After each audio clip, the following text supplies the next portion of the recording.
नमस्कार साथियों। मैं आज बात करूंगा।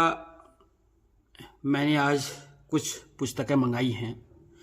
उन पुस्तकों में सबसे पहले पुस्तक दिख रही होगी आपको। ये doctor B are Ambedkar ji की सारी पुस्तकें मैंने मंगा रखी हैं साथियों। ये पुस्तकें हैं, डॉक्टर बी आर अम्बेडकर की हैं सारी पुस्तकें। आप देख रहे होंगे ये पुस्तकें हैं। सभी पुस्तकों को मैं पढ़ूंगा और साथियों कि बाबा साहब अम्बेडकर का व्यक्तित्व महान और कूल स्वभाव के थे। साथियों, मैं आपको एक बात बताना चाह रहा हूं कि बाबा साहब अम्बेडकर की जिस पुस्तक में, बाबा साहब अम्बेडकर तो कूल थे, शांत स्वभाव के थे। जिस पुस्तक में बाबा साहब अम्बेडकर के विषय में क्रोधी स्वभाव के थे लिखा होगा, मैं उस किताब को नहीं पढ़ूंगा, क्योंकि मैं मानता ही नहीं हूं कि बाबा साहब अम्बेडकर कभी क्रोधी स्वभाव के थे। उनका जैसा शील हृदय, शालीन व्यक्तित्व मैंने आज तक के जीवन में सुना ही नहीं है। ज्ञान के बल पर, अपने शक्ति के बल पर, अपने पुस्तकों का जो अध्ययन किया उस पर विश्वास करने वाले, गरीबी से उठकर वह पुरुष महान बना। अगर हम बात करें कि महान पुरुषों में अगर गिनती की जाए तो बाबा साहब अम्बेडकर का नाम सर्वोपरि आता है। जी हाँ साथियों, बाबा साहब अम्बेडकर ने असंभव को संभव बना दिया। यूं कहें कि उस शब्द को ही झूठा साबित कर दिया जिसको असंभव कहते हैं। साथियों, एक गरीब परिवार से और जातियों में महार जाति में जन्मे बाबा साहब ड्राफ्टिंग कमेटी के अध्यक्ष कैसे बने, उस विषय में मैं आपको बताऊंगा। वही व्यक्ति क्यों चुने गए और किस कारण उनको चुना गया, इस बारे में मैं आपको बताऊंगा। साथियों, डॉक्टर बी आर अम्बेडकर को उनकी अद्वितीय कानूनी विशेषज्ञता और संवैधानिक ज्ञान और दबे कुचले वर्ग के प्रति प्रतिबद्धता के कारण 29 अगस्त 1947 को ड्राफ्टिंग कमेटी का अध्यक्ष बनाया गया।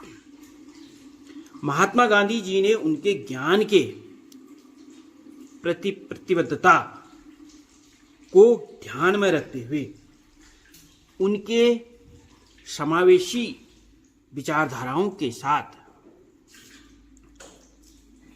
एक ऐसे व्यक्तित्व को आगे किया जो विद्वान और सरल स्वभाव के व्यक्ति थे। वो ऐसे ही नहीं चुने गए। साथियों, आज एक छोटे से विद्यालय में या कहीं पर भी अगर किसी चीज़ की नियुक्ति होती है तो कई प्रकार के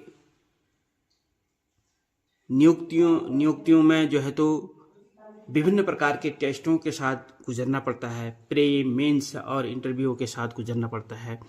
ये सोचिए कि इतना बड़ा संविधान लिखना था जब, तो उन्हें कितने प्रकार के टेस्टों से गुजरे होंगे वो। मैं मानता हूं कि उनके इस सफर में नामित होने के प्रमुख कारणों के बारे में मैं आपको बता देता हूं।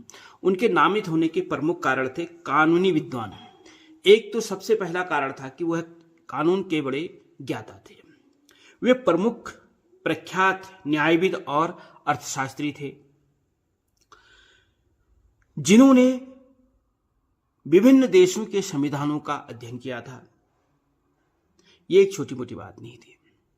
जी हां साथियों, असाधारण बौद्धिक क्षमता उनकी दूसरी जो ड्राफ्टिंग कमेटी के अध्यक्ष चुने जाने का एक जो प्रमुख कारणों में से दूसरा कारण था, असाधारण और बौद्धिक क्षमता। संविधान सभा में अनेक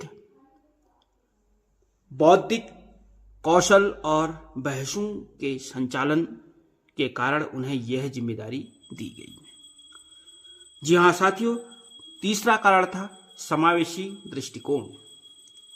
समावेशी दृष्टिकोण गांधी जी और तत्कालीन नेतृत्व चाहता था कि दलित वर्ग का एक विद्वान व्यक्ति संविधान का मुख्य निर्माता बने।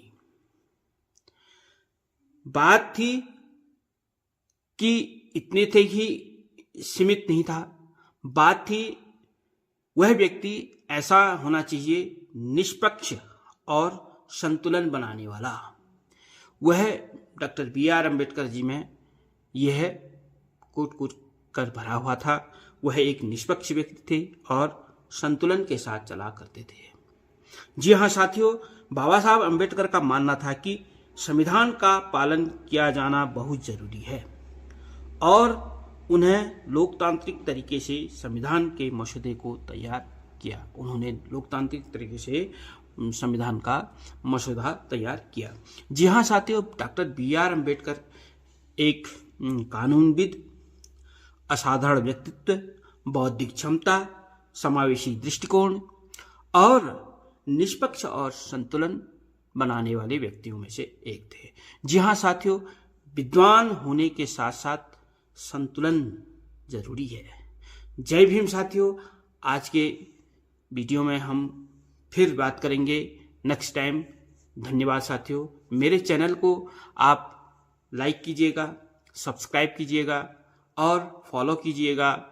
सभी विद्वान साथियों को मेरा नमस्कार। फिर से मैं चाहता हूं कि डॉक्टर बी.आर. अम्बेडकर के वक्तव्यों से आप रूबरू रहें और जानें कि वह व्यक्ति कैसे थे और उनके आदर्शों को अपनाने की कोशिश करें। Thank you.